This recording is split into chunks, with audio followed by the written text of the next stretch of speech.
New this morning, law enforcement officials now say 40 bodies have been recovered from the Potomac River following Wednesday night's deadly collision between an American Airlines passenger jet and a U.S. Army helicopter. I'm Scripps News' Andrew Rafferty in Washington, and this is Morning Rush. Right now, NTSB investigators are examining recording devices that could help them determine the cause of that crash.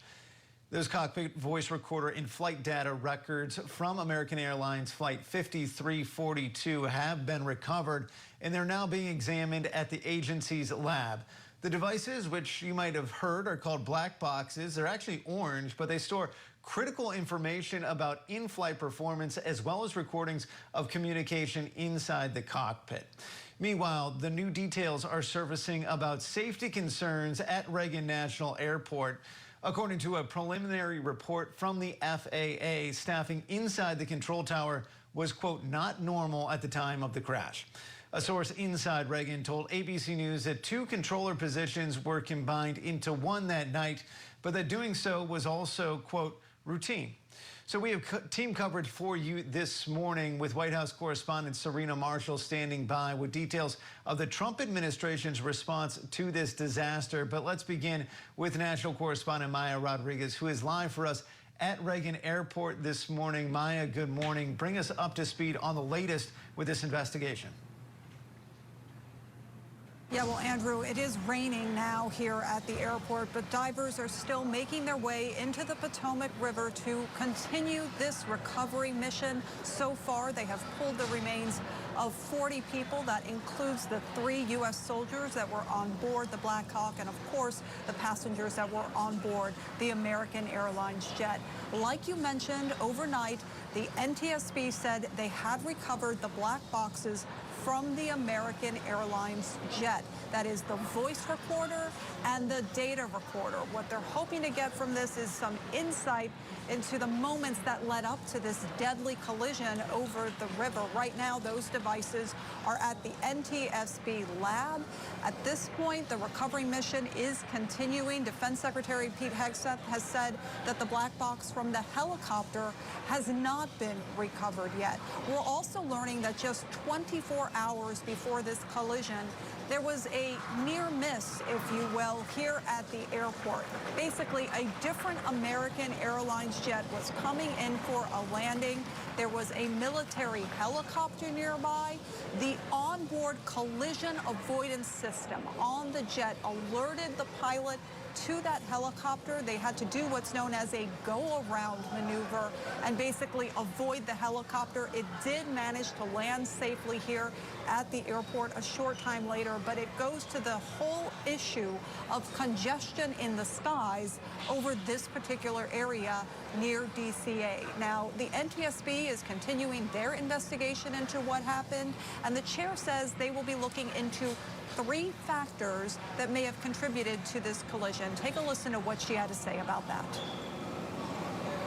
As part of any investigation, we look at the human, the machine, and the environment. So we will look at all the humans that were involved in this accident. Again, we will look at the aircraft, we will look at the helicopter, we will look at the environment in which they were operating in. That is standard in any part of our investigation.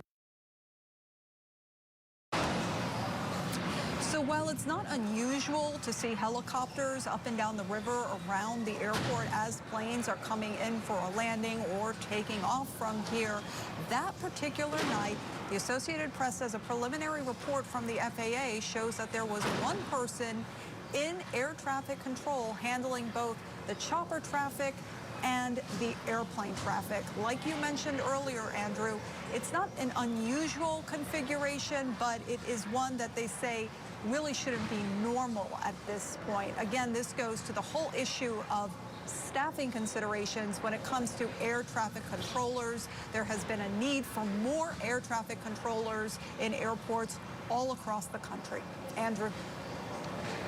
All right, Maya Rodriguez for us at Reagan National Airport. Maya, thank you. Let's go now to Serena Marshall, who is in our D.C. newsroom. Serena, you heard the president yesterday talking about DEI playing a role in this crash. What more have we learned about those comments?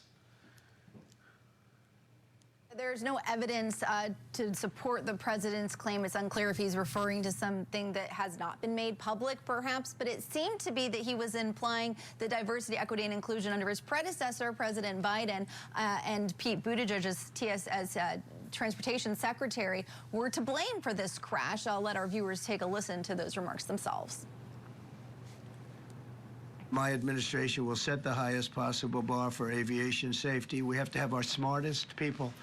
It doesn't matter what they look like, how they speak, who they are. It matters intellect, talent, the word talent. They have to be talented, naturally talented geniuses.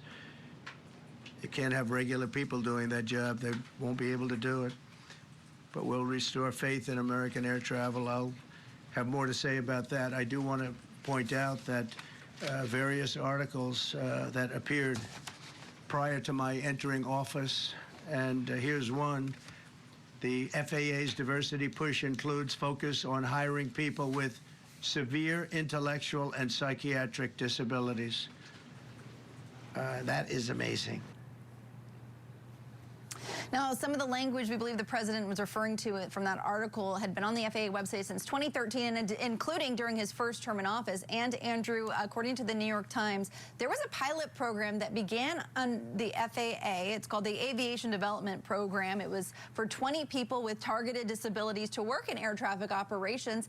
But that began under Trump's first term in office in 2019, his administration. It's unclear if perhaps that is what he was referring to. But those comments were met with widespread condemnation from civil rights groups and Democrats, especially given the lacking evidence to support them, given this investigation is really in its infancy to determine what exactly went wrong. Andrew?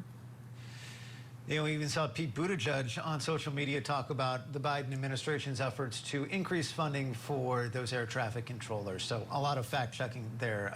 Scripps News White House correspondent Serena Marshall. Serena, thank you.